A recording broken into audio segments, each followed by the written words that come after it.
Deux personnes peuvent vivre la même situation et ne jamais changer pour les mêmes raisons. L'une finit par changer profondément de vie et l'autre reste exactement au même endroit pendant des années. Pourtant, extérieurement, elles peuvent sembler vivre exactement la même situation. Elles ont parfois la même lucidité, les mêmes prises de conscience, les mêmes envies de changement. Alors, qu'est-ce qui crée réellement la différence? Ce n'est pas toujours une question d'intelligence, ni de volonté, ni de motivation, ni même d'opportunité. La différence se joue souvent dans quelque chose de beaucoup plus silencieux, quelque chose que la plupart des gens n'observent presque jamais, le niveau de tolérance intérieure. Parce qu'à un certain stade, une vie change rarement lorsqu'on comprend davantage. Une vie change lorsque certaines choses cessent intérieurement d'être acceptables. Et c'est souvent là que les trajectoires se séparent. Tandis qu'une personne continue à tolérer une situation qui l'épuise, une autre a atteint un point où continuer devient intérieurement impossible. Extérieurement, la situation peut sembler identique, mais intérieurement, quelque chose a basculé. Alors, comment deux personnes peuvent-elles comprendre exactement la même chose et pourtant vivre des trajectoires complètement différentes? C'est ce que nous allons explorer aujourd'hui.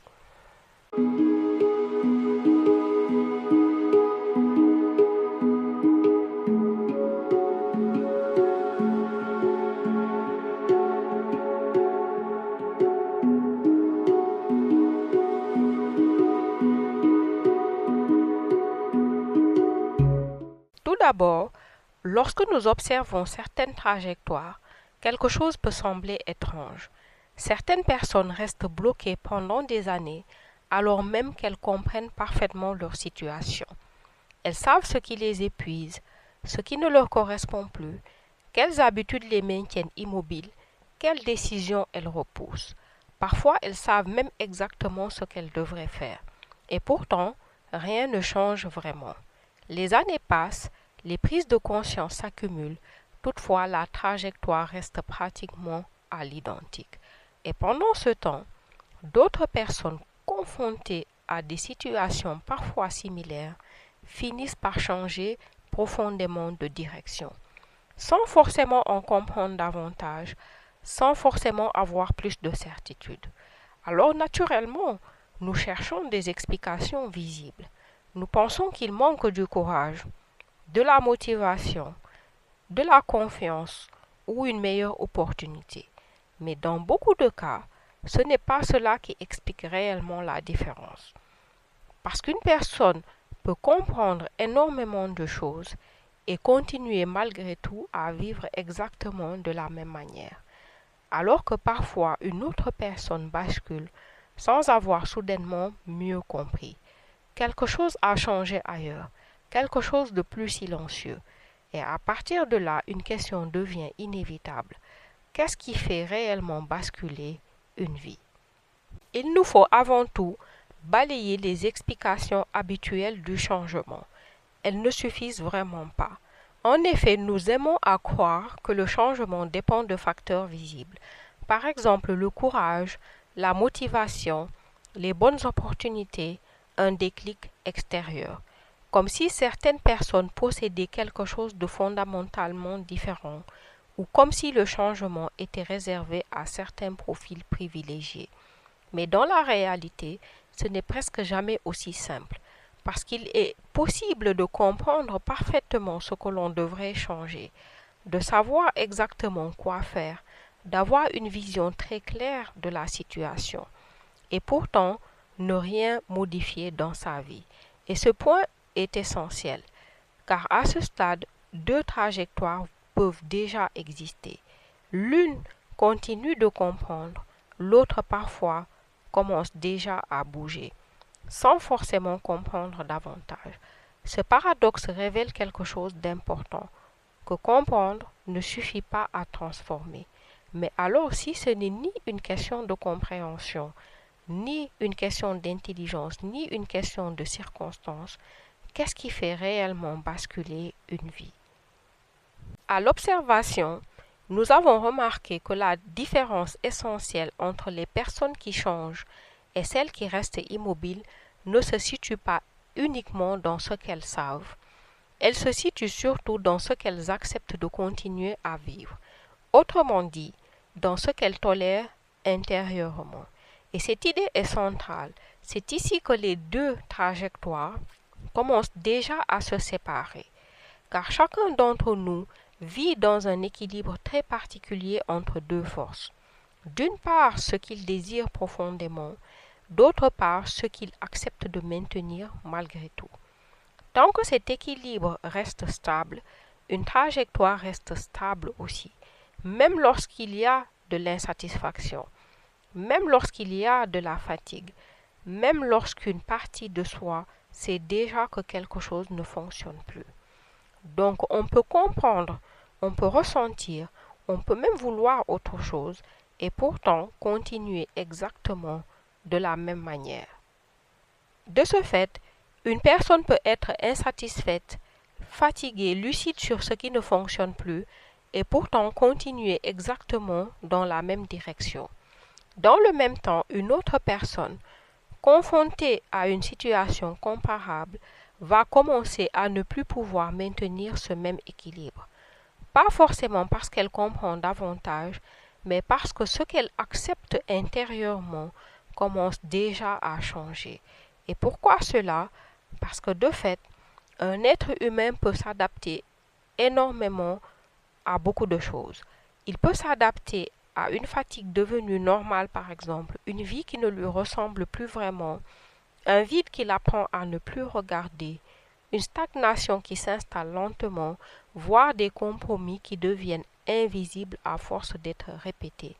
Mais cette capacité d'adaptation ne produit pas le même effet chez tout le monde. Chez certains, elle se solidifie et solidifie une vie qui continue. Chez d'autres, elle commence progressivement à casser l'équilibre intérieur. Et c'est là que tout se joue. Car tant que la situation reste intérieurement supportable, la structure de vie reste globalement identique chez certains. Même lorsqu'une tension existe, même lorsqu'un désalignement est déjà perçu, même lorsqu'une partie de soi sait déjà que quelque chose devrait changer. Mais à ce même moment, quelque chose est déjà en train de bouger ailleurs chez d'autres personnes. Un seuil intérieur commence à se déplacer et à partir de ce point, la trajectoire ne réagit plus de la même manière. Et cela laisse la place à un autre mécanisme qui apparaît. Comme nous l'avons déjà dit, l'être humain possède une capacité d'adaptation extrêmement forte. Mais cette capacité ne produit pas toujours les mêmes effets. Au départ, certaines situations créent une forme de friction intérieure, un inconfort, une tension, quelque chose qui nous dérange. Puis progressivement, ce rapport change. Nous nous habituons. Et ce qui était auparavant difficile à vivre devient peu à peu supportable.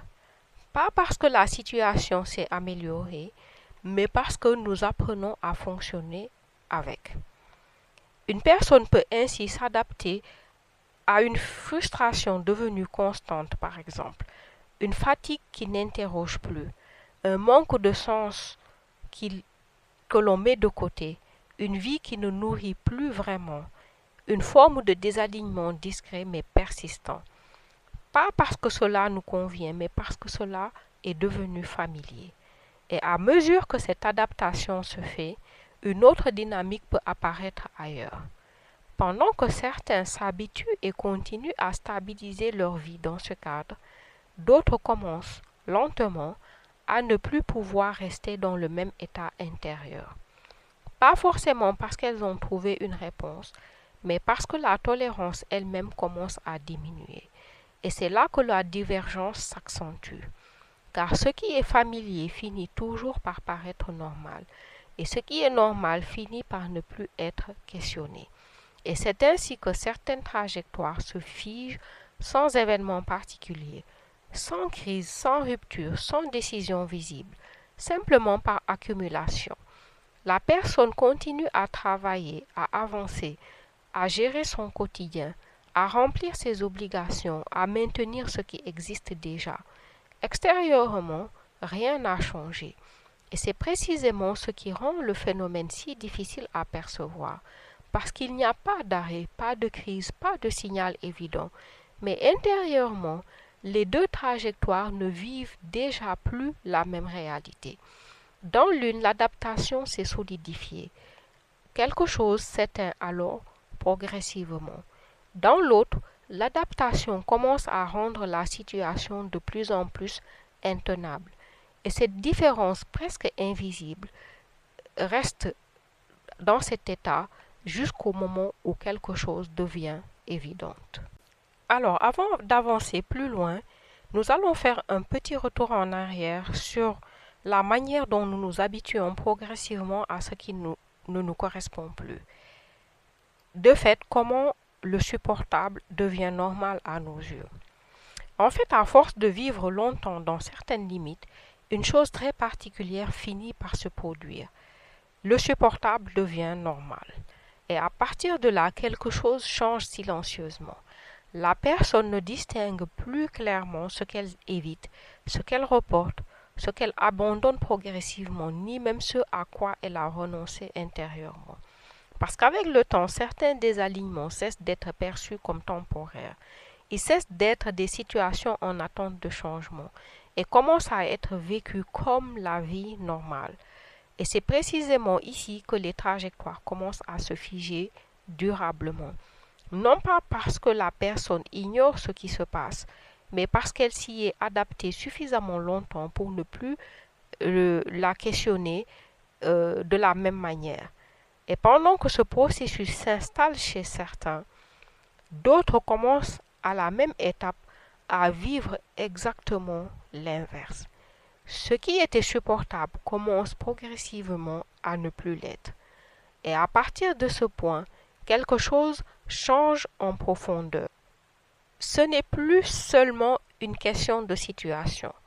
Cela devient une question de position intérieure. La personne ne fait plus uniquement des compromis, des reports ou des évitements. Elle commence progressivement à devenir quelqu'un qui reporte, qui évite, qui s'adapte, qui attend. Tandis que pour d'autres, ces mêmes comportements deviennent de moins en moins tenables intérieurement. Et cette transformation est particulièrement importante parce qu'elle ne se voit presque jamais. Elle ne ressemble pas à une rupture. Elle ne ressemble pas à un mouvement brutal. Elle ne ressemble même pas à une crise.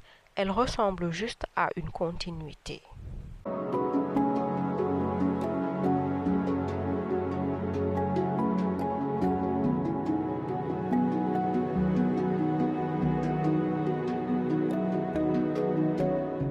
Maintenant, nous sommes face à la question inéluctable, c'est-à-dire pourquoi et comment certaines personnes finissent malgré tout par changer. Très souvent, en fait, ce n'est pas parce qu'elles deviennent soudainement courageuses. À ce stade, vous vous en doutez maintenant. Ce n'est pas parce qu'elles n'ont plus peur et ce n'est même pas parce qu'elles obtiennent enfin une certitude parfaite. C'est parce que quelque chose a changé à un autre niveau. Chez certaines personnes, l'ancien équilibre finit par ne plus tenir. Et à ce moment-là, une bascule intérieure se produit. La situation cesse simplement d'être supportable. Elle devient intérieurement impossible à continuer. Et pendant que cela arrive chez certaines personnes, d'autres restent encore dans une zone où cet équilibre tient toujours, même difficilement. Peut-être parce qu'elles ont réussi à mettre en place des mécanismes de défense beaucoup plus complexes. Elles continuent donc à tolérer, à ajuster, à composer avec leur situation. Mais chez celles qui changent, quelque chose s'est déplacé. Une limite intérieure a été franchie. Et c'est là que la phrase apparaît souvent de manière très simple. Je ne peux plus continuer comme ça. Cette phrase est importante parce qu'elle ne naît pas d'une réflexion supplémentaire. Elle naît d'un changement de seuil intérieur. Cela se manifeste comme une rupture qui se passe à l'intérieur de la personne. Le véritable changement commence rarement dans l'envie. Ils commencent dans l'impossibilité intérieure de continuer comme avant. C'est là que certaines habitudes deviennent soudainement intenables, certains compromis cessent d'être négociables et certaines stagnations ne peuvent plus être normalisées. Et à partir de cet instant, une nouvelle trajectoire peut enfin apparaître. Ce qui change alors ne se limite pas à la situation extérieure. Le changement commence ailleurs, dans le rapport intérieur de la personne à elle-même. Car le changement réel modifie d'abord le rapport à soi-même. Et à partir de ce point, les deux dynamiques commencent à se séparer encore plus nettement. Chez certaines personnes, le rapport à elles-mêmes reste globalement le même. Elles continuent à tolérer certains comportements, les mêmes. Elles continuent à accepter certains renoncements, les mêmes. Elles continuent à composer avec certaines immobilités, les mêmes. Elles continuent à maintenir des compromis silencieux, toujours les mêmes. Tandis que chez d'autres, quelque chose devient progressivement différent. Ce n'est plus seulement la situation qui devient difficile à vivre, c'est la manière dont elles se regardent à travers cette situation. Elles ne peuvent plus continuer à se raconter les mêmes justifications, ni à minimiser les mêmes signaux, ni à normaliser les mêmes compromis, ni à s'adapter aux mêmes désalignements. Et ce déplacement est primordial, parce qu'il ne s'agit plus seulement de savoir quoi faire, il s'agit de ne plus pouvoir se maintenir dans la même relation intérieure à ce que l'on vit. Ce constat peut être inconfortable, car il déplace la responsabilité. Il ne s'agit plus seulement de comprendre la situation, ni d'attendre les bonnes conditions, ni même de chercher la bonne décision. Il s'agit de voir clairement ce que l'on continue à accepter en soi. Et tant que ce seuil intérieur reste immobile, la trajectoire reste immobile elle aussi. Mais dès qu'il commence à bouger, la structure entière de la personne, de sa vie, commence à se reconfigurer. Et c'est précisément là que les trajectoires basculent. Non pas à travers une seule décision spectaculaire, mais parce que la structure intérieure qui maintenait l'ancien fonctionnement commence à ne plus tenir. En résumé, vous voyez bien que les gens ne changent pas simplement parce qu'ils comprennent davantage. Ils changent lorsque certaines choses cessent d'être intérieurement vivables. Et tant que ce seuil n'est pas atteint, une vie peut continuer pendant très longtemps dans la même direction, même dans l'inconfort, même dans la frustration, même dans le désalignement. Parce que tant qu'une situation reste tolérable, elle reste supportable à maintenir. Mais lorsque ce seuil commence à basculer, quelque chose change profondément. Ce n'est plus une question de compréhension, ce n'est plus une question de motivation, ce n'est même plus une question de clarté. Cela devient une question de continuité intérieure. La personne ne cherche plus seulement à comprendre, elle ne peut juste plus continuer exactement comme avant. Et c'est souvent à cet endroit que les trajectoires commencent réellement à se séparer de manière visible. Parce qu'au fond, le changement ne commence pas toujours par une décision. Il commence par une impossibilité intérieure. Et peut-être que la vraie question n'est pas qu'est-ce que je veux changer dans ma vie, mais plutôt qu'est-ce que je continue encore à accepter intérieurement, alors que quelque chose en moi sait déjà que cela ne peut plus durer. La réponse à cette question fait que certaines personnes changent, tandis que d'autres non. Voilà, ce sera tout pour aujourd'hui les amis. Dites-nous ce que vous avez pensé des pistes que nous avons explorées dans cet épisode. Si certaines situations évoquées ici vous parlent personnellement, vous pouvez les partager en commentaire. De plus, si certains sujets autour de ces questions de trajectoire, de stagnation ou de transformation vous intéressent particulièrement, je vous invite aussi à les proposer en commentaire. Enfin, si ces réflexions vous aident à clarifier certaines choses dans votre vie, pensez vraiment à suivre la chaîne pour les prochaines vidéos. En attendant, je vous retrouve au prochain épisode. C'était Sophia. Merci de votre attention.